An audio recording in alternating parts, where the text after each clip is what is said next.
Hey there, good evening. Nice to see you. It's time for the Bronx Buzz. This is Bronx Let's program where we talk to reporters and writers and editors and all different people who are putting stuff out so you can kind of see what they're thinking about when they put stuff out in the borough of the Bronx. And in our second segments, we usually do artists or performers of some sort. We have a wonderful college professor who's a poet as well, and she has a wonderful poem to read for you about the borough of the Bronx. But let's get started with Alex Krales, who's a reporter for the Mount Haven Herald and the Hunts Point Express. Nice to see you, Alex. Thank you for having me. So you, let's say you're from New York, right? That was what I was to understand. So as opposed to some other people that we have who come to New York and cover the Bronx, you are a New Yorker. What's it been like covering the borough of the Bronx? It's amazing. There's so much going on, especially with the 50th anniversary of hip hop. Tons of community groups who are working on the ground in directly affected um, spaces, and it's just great. There's a lot going on in the Bronx. It's been eye-opening, and of course, you're down there in the South Bronx. Now, you're part of the Craig Newmark School of Journalism, right? Because that's really the paper that's really the college, the graduate program that fuels both the Mount Haven Herald and the Huntsville Express, right? Yes. Right. How's that been? They treating you okay? Yeah, it's a great program. CUNY is amazing, and Mhm. they just really have us doing on the ground work right now. And when else do you get to not only get your byline, but you get to be on TV too? That's pretty good. Anyway, let's talk about. You wrote about. Now we know that the city is breaking up the Rikers jail, and four of the boroughs are going to have a neighborhood jail, if you will, or a borough jail. And the new Bronx jail is on Concord Avenue between 141st and 142nd Streets. So let's talk about your article that said there may be some issues with nearby homes as regards to construction. What did you find? I spoke to a number of residents living on Concord Avenue who have been experiencing vibrations from the construction of the foundation, namely Walter Nash, who has been living in his home since the 1960s, says that his home has incurred damage because of the vibrations from the blast. And as I understand, certainly from the article, that it was a significant amount of damage. In other words, he believes that the construction, the blasting, or whatever they're doing over there is causing his home to have some issues. And there are other people on the block saying similar things. Yes, a number of residents said that the tremors are affecting their quality of life and that they don't want to live next to a jail. I will Well, say that the Department of Design and Construction, who's overseeing this project, said that his building in particularly was not structurally sound. And we're talking about Walter Nash's building. yeah, so they said that the Oh, building so was, let me just ask you. So it's not a private home; it's a building, yeah, it's a three-story building like three many stories. of the older buildings in New York City that you'll find around these borough-based jail sites in the Mhm. Bronx and in Chinatown. So a lot of them were built in the early 1900s, 1930s, and are subject to incurring damage. I think that's something we, as New Yorkers, are really experience. We see the vast changes in our neighborhood, and when we're seeing these massive structures go up, we have to be aware of how it could affect older buildings and our elders living in those older buildings. So here's the question. So now we should mention that for people who read the article, like I did, that admission from the Department of Design and Construction from DDC uh, was not in there because they got to you after the publication of the article.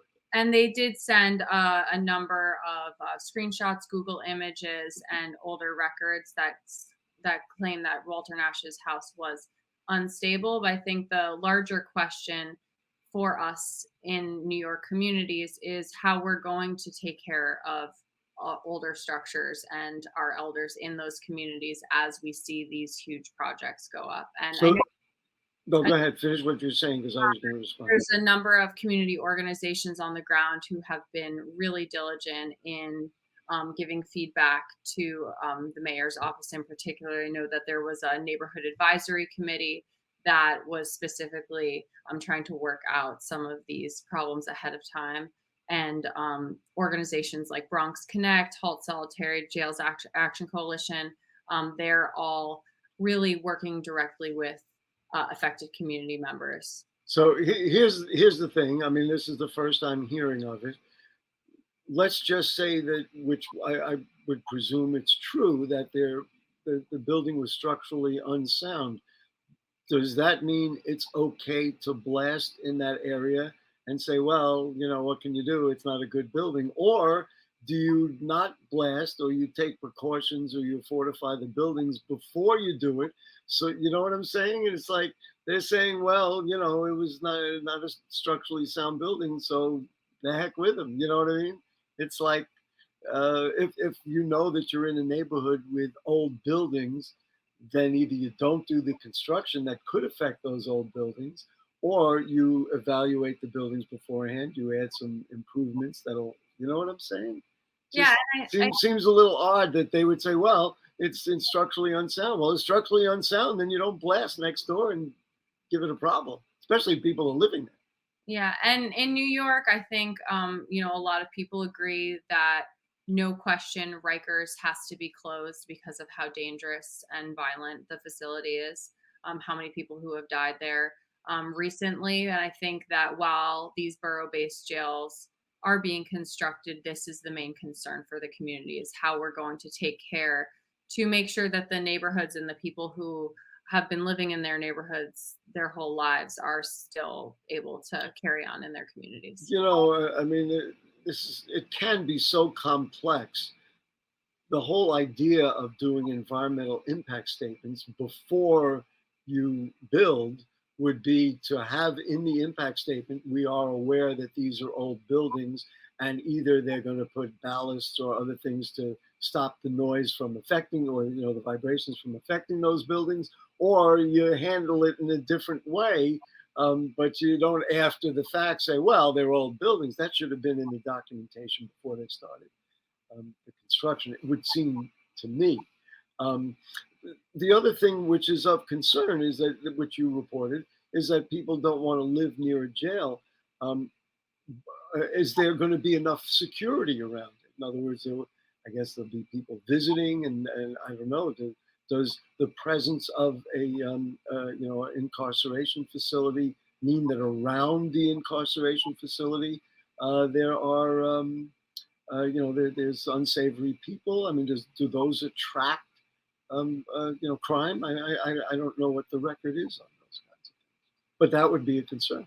Yeah, and I think that, a lot of people don't want to live next to a jail, especially considering the culture of cruelty that we are always seeing reported on the news. Ah, You have a website called Beyond Rikers that outlines the plans and to build the jail, and also what are going to be um, other additions to the neighborhood, other social infrastructure and investments that yeah. are going to be made that were combined with this plan. So I would encourage everyone to check that out if they're interested in the specifics. I mean, Department of Design and Construction also said they did have sensors around the neighborhood, but I think that, as we've seen in the case that I wrote about, Walter Nash, we have to be even more sensitive when we are doing massive construction in areas that have older infrastructure and also where our elders are living. Yeah, I think there's no question about it. To me, the answer to that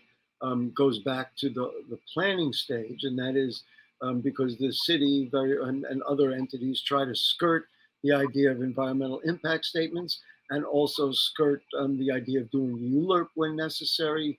All those kinds of things. If they're done beforehand, then everybody knows what they're supposed to get, so to speak. One other thing I just want to mention, just got about a minute. You did a story about the lack of transparency and people protesting the lack of transparency at Rikers Jail. I mean, people die and they're not going to tell anybody. To me, that is just not acceptable. But apparently, that's what's going on right now. Yeah, and community groups like Jails Action Coalition and Freedom Agenda have been working with directly affected families and communities to make sure that we can try and provide great basic human rights, especially for people who are in custody. They are calling for the immediate shutdown of Rikers Island.